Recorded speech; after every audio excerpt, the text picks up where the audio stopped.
Good afternoon. I'm Mark Allen with Gaper.io, and I'm here today with Jeff Amster, the CEO and founder of First Screen. Good afternoon, Jeff. Hi, how are you? Good. How you doing today? Very good, very good. Is that your background, or is that your house? It is my house indeed. We're all sheltered in. Yep, this is my house too. I'm actually, sitting in Santorini, and for those of you that know me, know that I'm not in Santorini. I'm in San Francisco today. So to start with, can you share a brief background of yourself and your work experience? Sure, sure. So, I've been in business for about 20 years, have been really focused on building program and portfolio management offices for a variety of high brand organizations, typically, in that project management realm, technology realm. And, over the course of time, and it kind of leads into an origin story of sorts, but a lot of frustration happened in the hiring process because I've had to hire a lot of people. And the problem was every single time I got all these resumes, I wouldn't know where to go to find the right people. And then even when I thought I found the right people, I'd kind of get stuck on the phone calls with people that aren't qualified. Mm-hmm. And so by building an organization and a platform that really helps kind of weed through and find the right people and the right talent, that kind of helped kind of spur the energy around the platform. So my focus over the course of, again, 20 plus years has been in kind of technology recruiting, technology implementation, and the project management organizations. Oh, very interesting. So what has been your experience with remote employment, both as an employee and an employer? Yeah, so the challenge I found on both sides of the fence was this lack of connecting between the right type of experiences and the right need, right? And we see it even now more than ever with COVID and some of the challenges from the health perspective, in that, from the job seeker perspective, you're looking for the best fit for yourself, right? Mm-hmm. And as a remote worker, especially now, it's really challenging to be able to connect quickly with the right folks to be able to then get to your next opportunity, right? Whether you're on premise or in a remote way. On the hiring manager side, it's the same problem, right? How do we find the right people over and over again? And it's this challenge where you will get, let's say, a stack of resumes from your resourcers or your recruiters or talent acquisition folks and agencies, and they'll seem really great on paper, but then when you try to hire them, even if they're remote, you're A, not getting that right connection, and B, you're not getting that right level of information and real-time experience to know that they're going to be a good fit for the job. So right now there's this real big challenge in the market space because just due to the nature of remote work, they didn't have the right tools and platforms available to really kind of help get the right people and connect them up. And do you find that younger people have a harder time with the remote concept because they haven't built in that discipline that that you do over the years, right? Yeah, I think it's a mix, honestly. So I think on the standpoint of experience, you're right. I think building up that call it that rigor of how you do your work, mm-hmm. It really helps when you've been in that environment over and over again. Even if you've been at multiple opportunities, you're still building kind of that work ethic and that understanding of expectations of you to be very results oriented, so that even when you are remote, you're still delivering to the expectations of your leadership and your management. The challenge, I think, on the other side of the ball is you have workers that are maybe of the older generation where they haven't been as acclimated to a lot of the tools available to do remote work. And so even though they have that rigor, the connecting to technology, whether it's video conferencing, whether it's social media tools, et cetera, to keep everyone connected as you normally would be in person, there's some challenge there. So there's a lot of interesting dynamics, I think, in the marketplace right now about how do you find that right balance of technology and kind of nurture education / leadership to bring everyone together to be as productive as possible. Yeah, I think it's, probably the same thing that's been out there for years, the same challenges. I think it's magnified by the remote work part. Would you agree? I totally agree. Yep. Yeah. So what do you think is the future of remote employment? It looks like it's here to stay. And what do you think can be done differently to make it more effective? I would think your product is one of those things. Yeah, it's a little biased, I guess. So I would say definitely, part of the challenge, again, with finding the right people is being able to qualify them, right? Making sure that the people that you're bringing into the interview setting, whether even in like a Zoom call, a video interview setting, you want to bring the right people in quickly, because especially, with higher unemployment, the volume of candidates is going to be growing exponentially. And so you want to be able to quickly target those right candidates, those true talent candidates, to find the right match and bring them into the organization quickly. So part of the platform of what we do is we built this very, very easy to use platform for recruiters, for talent acquisition folks, but even for other elements of the business too that want to automate some of their kind of recurring phone calls in a way that lets people build these automated interviews and lets them, the candidates, on their own leisure to initiate those interviews for themselves. And so it's really a win-win for everybody, because it brings a quick experience and engaging experience to candidates, so that they can basically, they don't have to tailor their resumes, they don't have to spend hours really, trying to get through those talent acquisition systems, right? Those applicant tracking systems. Instead, they're basically getting on a quick phone call, talking about their actual experiences and how they deal with situations, et cetera. And then they're done, right? And then on the hiring manager side, they're basically getting a quick notification, an instant transcript, some scoring as well. And they can even listen to the original calls as well. So it really is helping to speed up and bring us to the next major quality stage of hiring, the next quality stage of reference checks, even of, if you need to do market research and you want to bring in a lot of information from different customers that you've had, right? Now you don't have to call people individually. You don't have to send out kind of surveys that have maybe just the bubble circle answers, right? You can actually get some really rich insights. All of that can now be automated with this platform as an example. Interesting. So, I mean, you basically just told us, what your product does. How did you get started, and who really is your target audience? Yeah, so it's very interesting. Part of the, if you want to call it the origin story of sorts, was this challenge that I had personally, which was I needed to hire people. I even have to hire people today, where I need to bring lots of qualified people in, and at the same time, through agencies or through internal recruiters, I get a stack of resumes, right? And so I was getting stacks and stacks of resumes. Everyone looked great on paper, and so I was like, okay, well, let's schedule this, and you have all the back and forth of getting people scheduled for an interview, and this person, and this person, and this person. And the moment I got on the phone, called a minute or two, right away, like, this person's really not the right fit. The skills that they had listed aren't really indicative of what they've done before. And so it was all this time wasted on the phone, where you're just kind of stuck there in kind of like brand preservation mode to make sure that you're not kind of hurting your own company, but at the same time, you're not getting what you need, which are the valuable candidates. So after this has happened many, many times, I basically said, it's time. And it's time to actually build something that's going to help the marketplace. And so I built this platform to let people do these self-serve calls. And immediately, like literally immediately, the value was instantaneous, right? You're basically being able to say, first of all, giving everyone a shot. You're giving everyone a fair and equitable shot.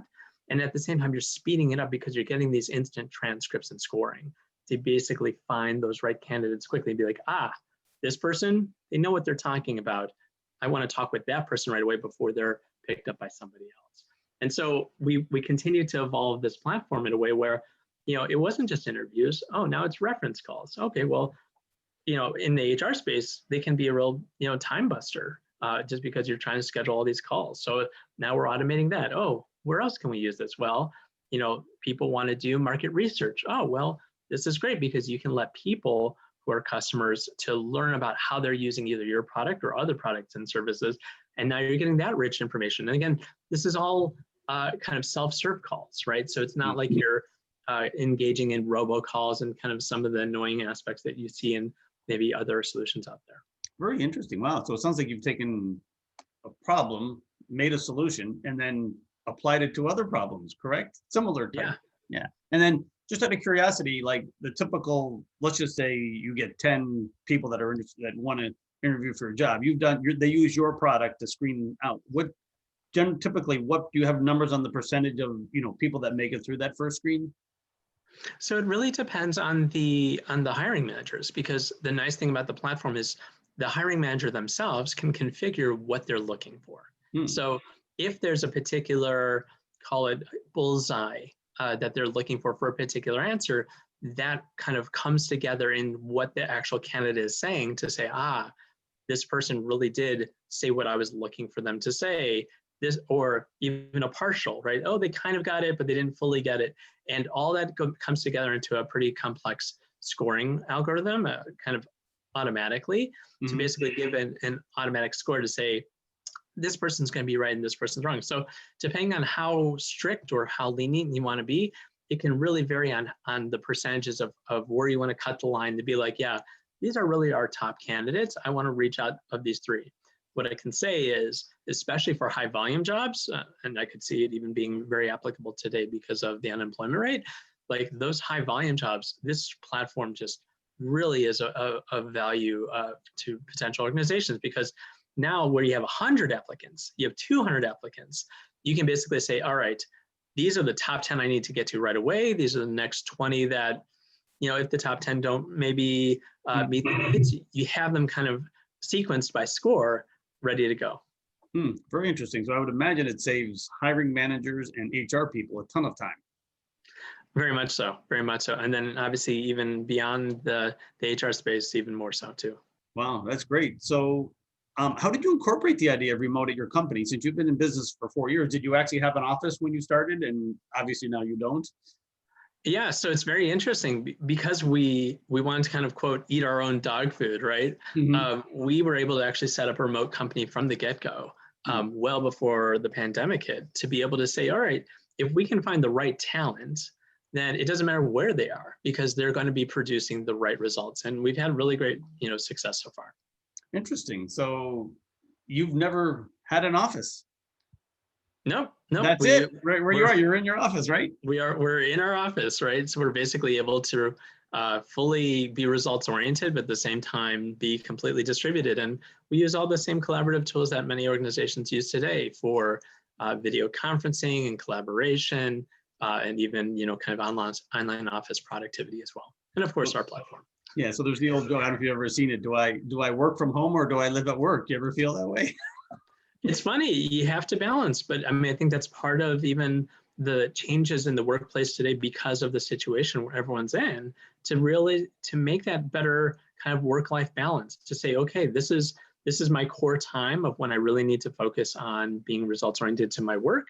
Of course, there's sometimes where you have to kind of go a little bit beyond, but at the same time, when you need to kind of shut off and be able to focus on your life and your family and your obligations. Yes, obviously. So the current situation with the pandemic forced everybody to go remote. You already were remote. Did that actually cause any hardships or challenges or maybe opportunities that you didn't expect? So it's interesting because we were already in a good situation, from the remote working perspective. It didn't really impact us, but it did impact the way that we want to start interfacing with our customers in a new and different way, because a lot of our customers weren't used to that type of situation, right? And they had to adapt. And so part of what we have been working with is figuring out new ways that even our platform can be used in a very different way to help them in helping to automate a lot of their recurring phone calls and business call type situations. So we even had a case recently where we reached out to a nonprofit that was helping in kind of COVID related identification. So they were helping patients quickly figure out, were they COVID positive or were they COVID negative? And the whole point was to not overwhelm hospital systems. And so we're like, all right, well, so how do we help you in a different way other than your hiring needs to help you in automating so that we don't overwhelm health systems? And so we found a way to basically let people be notified, let the doctors be able to go through kind of a quick automated phone call with patients to figure out, oh, are these really serious symptoms that you need to go to the hospital right away? Or is this something where you can hold back for a little while, and here are some of the side things to do to try to alleviate some of those symptoms, right? Yeah. And by doing so, it's helping a lot of the health systems not be overwhelmed with everyone coming to the hospital at the same time because they didn't know, right? And obviously there's, we know a little bit better now about some of those symptoms, but it's been a valuable experience. Interesting. So would you say that you had customers that were signed up for the HR part of it and then eventually said, hey, can we use your product? I mean, so it's basically the upsell, but if you did a good job on the HR side, it just naturally upsells, right? Yeah, it really does. And it's really interesting because as you start to learn more and more, every different function has a different need, right? So like the recruiting side won't necessarily know what marketing needs, or the marketing side may not know what technology operations needs, et cetera. So, part of it is kind of even helping to understand a potential client's other business cases that they do on an everyday basis, but they don't realize the value that they could even leverage even more from our platform, because the platform itself is so configurable. It really can meet any industry and any need. Wow, that's amazing. That's unusual because generally you do start out with the niche market and you slowly branch out. It sounds like did you build it yourself? So we've brought a lot of different partners in to put this together. But in terms of the core needs and the glue and the sticks, yeah, we all put it together. Oh, very cool. So it's interesting because there's companies like Gaper that help develop, build, and scale products, especially for startups. So we kind of do the same thing. We help startups. We do the vetting of the software engineers. We find the top 1%. So we kind of do the same thing, but from a different angle. So how important do you think those kind of, our two services together will be going forward in the future? Yeah, I think it's very valuable because it really depends on the company's need, right? A lot of the times, companies are going to be looking for, let's say, off-the-shelf vendors and off-the-shelf products that they just need to quickly get up and running and configure. But then a lot of times they'll have really specialized needs, either based on their industry or based on their particular business cases, where they need really customized, custom developed software. So it really is a symbiotic relationship where it all just depends on that need. And in fact, there's sometimes even collaboration between the two to say, for the most part, we can use an off-the-shelf platform, but we need to do special integrations with this system or with our internal systems, or we need to customize some special business rules, et cetera, where it wouldn't be ready outside the box. So it really, I think, is a really wonderful opportunity for everybody. Yeah, I agree. I think we come at, because we find the people that have the talent. You find the people that, we could be a pre-screen, and you find the people that have the right fit. Because just because you have the talent for something doesn't mean you're the right fit for an organization, right? That's exactly right. So it would be an interesting concept to put the two together. Well, Jeff, sounds like you've got a great product there. I wish you best of luck. I assume you're going to be growing and growing and growing over the next few years. And I want to thank you for your time today. Thank you. It was really a pleasure. And if there's anything we can do, obviously feel free to reach us at www.firstscreenme.com. Firstscreenme.com, not First Screen. Okay, great. All right. Well, have a great day. All right. Thanks so much.